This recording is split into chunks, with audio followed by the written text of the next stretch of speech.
Hello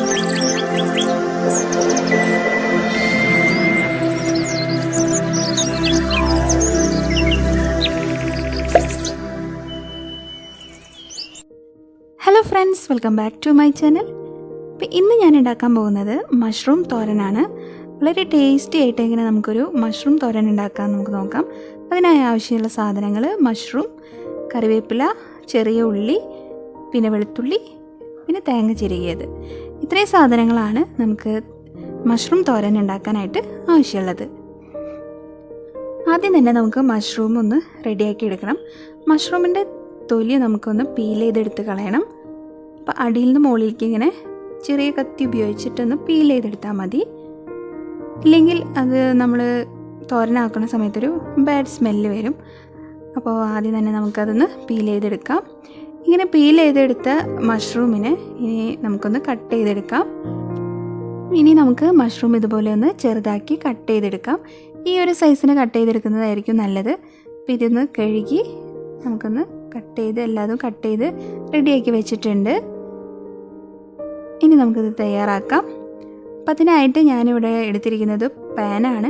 അപ്പോൾ ഒരു പരന്ന പാത്രത്തിൽ ചെയ്യുന്നതായിരിക്കും നല്ലത്. അപ്പോൾ നന്നായി ഉലർന്ന് കിട്ടും. അപ്പോൾ ഇത് ഉണ്ടാക്കാനായിട്ട് ഞാൻ കോക്കനട്ട് ഓയിലാണ് കേട്ടോ യൂസ് ചെയ്യുന്നത്.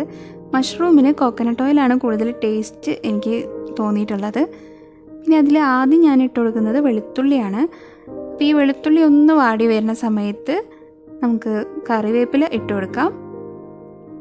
അപ്പോൾ ഈ ഗാർലിക്കും ഈ കറി ലീവ്സും കൂടി ഒന്നിങ്ങനെ വാടി വരുന്ന സമയത്ത് നമുക്ക് ചെറിയുള്ളി ഇട്ട് കൊടുക്കാം. ഇനി ഇതൊന്ന് നന്നായി വാടി വരണം. അപ്പോൾ അതുവരെ ഒന്ന് നമുക്കൊന്ന് ഇളക്കി കൊടുക്കാം. അപ്പോൾ മഷ്റൂം കഴിക്കുന്നത് വളരെ നല്ലതാണ്, പ്രോട്ടീൻ റിച്ച് ആണ്.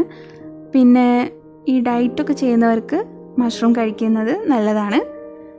അപ്പോൾ ഈ ഉള്ളിയൊക്കെ ഒന്ന് നന്നായി ഒരു ഗോൾഡൻ ബ്രൗണായി കിട്ടുന്ന സമയത്ത് ഒരു 1/2 ടീസ്പൂൺ മഞ്ഞൾപ്പൊടി ആഡ് ചെയ്ത് കൊടുക്കാം. പിന്നെ 1 ടീസ്പൂൺ ചില്ലി ഫ്ലാക്സും ആഡ് ചെയ്ത് കൊടുക്കാം. അത് എരിവിനനുസരിച്ചാണ് കേട്ടോ ആഡ് ചെയ്ത് കൊടുക്കേണ്ടത്.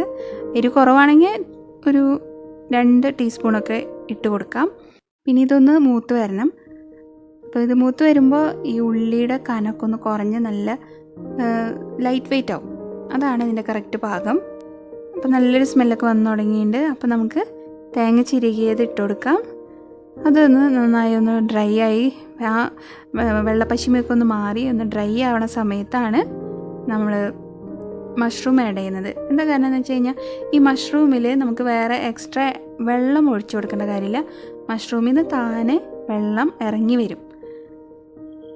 അപ്പോൾ ഇതൊക്കെ ഒന്ന് നന്നായി ഒന്ന് മിക്സ് ചെയ്ത് കഴിയുമ്പോൾ കുറച്ച് നേരം ഒന്ന് വെയിറ്റ് ചെയ്ത് കഴിഞ്ഞാൽ അതിൽ നിന്ന് താനെ വെള്ളം വരുന്നത് കാണാം.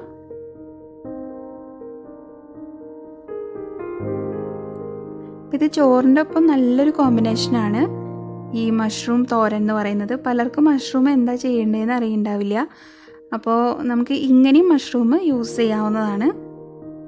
ചിലർ കറിയൊക്കെ ആയിട്ട് വെക്കും. ഇവിടെ എനിക്ക് കൂടുതലും ടേസ്റ്റായിട്ട് തോന്നിയിട്ടുള്ളത് ഇങ്ങനെ വെക്കുമ്പോഴും പിന്നെ നമ്മൾ സാൻഡ്വിച്ചൊക്കെ ഉണ്ടാക്കുമ്പോഴും പിസ്സൊക്കെ ഉണ്ടാക്കുമ്പോഴൊക്കെ മഷ്റൂം ആഡ് ചെയ്യാറുണ്ട്. അപ്പോൾ ഇതൊരു നല്ലൊരു റെസിപ്പിയാണ്. എല്ലാവർക്കും പെട്ടെന്ന് തന്നെ ഉണ്ടാക്കാൻ പറ്റും. ഇപ്പോൾ കണ്ട നമ്മൾ വെള്ളം ഒഴിക്കാതെ തന്നെ അതിൽ നിന്ന് വെള്ളം ഇറങ്ങി വരുന്നുണ്ട്. ഇനി ഈ വെള്ളം വറ്റുന്നതാണ് ഇതിൻ്റെ ഒരു കണക്ക് എന്ന് പറയുന്നത്. അപ്പോൾ പിന്നെ ഒരു കാര്യം ശ്രദ്ധിക്കേണ്ടത്, ഉപ്പ് നമ്മൾ ആദ്യം തന്നെ കൊണ്ടുപോയി ഇടരുത്. കാരണം ഇതിൽ പെട്ടെന്ന് ഉപ്പ് പിടിക്കും. അപ്പോൾ ലാസ്റ്റ് ഈ വെള്ളമൊക്കെ ഒന്ന് വന്ന് കഴിയുമ്പോൾ ഉപ്പ് ഒരു ലേശം ഇട്ടെടുത്താൽ മതി, വേഗം ഉപ്പ് പിടിക്കും. അപ്പോൾ കുറച്ചൊരു നുള്ളിട്ടെടുത്താൽ മതി. അപ്പോൾ ആ ഉപ്പ് നമ്മൾ ശ്രദ്ധിക്കണം. വെള്ളം വന്നതിന് ശേഷം മാത്രം ഉപ്പിട്ട് കൊടുക്കുക. അപ്പോൾ അതിന് കറക്റ്റായിട്ട് കിട്ടും. ഒരു നുള്ളി ഉപ്പിട്ടിട്ട് നോക്കുക. ഉപ്പ് നിങ്ങളുടെ പാകത്തിനായെങ്കിൽ പിന്നെ അതിനനുസരിച്ചിട്ട് ഇട്ടെടുക്കുക. ഇപ്പം നന്നായി ആ വെള്ളമൊക്കെ വറ്റി നന്നായി ഉലർന്ന് വന്നിട്ടുണ്ട്. കണ്ടോ, ഇപ്പോൾ ഒരു തുള്ളി വെള്ളം ഇറങ്ങി വരുന്നില്ല. ഇതാണ് ഇതിൻ്റെ കറക്റ്റ് പാകം. നല്ല ടേസ്റ്റി ആയിട്ടുള്ള ഒരു മഷ്റൂം തോരനാണ്. പാചകം പഠിച്ചു വരുന്നവർക്ക് ഈ റെസിപ്പി നല്ല ഈസി ആയിരിക്കും. അപ്പോൾ എല്ലാവരും ഇതൊന്ന് ട്രൈ ചെയ്ത് നോക്കുക. നല്ലതാണ് കഴിക്കുന്നത്. അപ്പോൾ ഈ വീഡിയോ നിങ്ങൾക്ക് ഇഷ്ടമായെന്ന് വിചാരിക്കുന്നു. ഇഷ്ടമെങ്കിൽ ലൈക്ക് ചെയ്യാനും അതുപോലെ നിങ്ങളുടെ ഫ്രണ്ട്സിനൊക്കെ ഒന്ന് ഷെയർ ചെയ്യുക. പിന്നെ ഈ ചാനൽ ഇതുവരെ സബ്സ്ക്രൈബ് ചെയ്യാതെ കാണുന്നവരാണെങ്കിൽ ഒന്ന് സബ്സ്ക്രൈബ് ചെയ്ത് സപ്പോർട്ട് ചെയ്യുക. വീണ്ടും കാണും വരേക്കും bye, take care. It's me Shinsa Harish.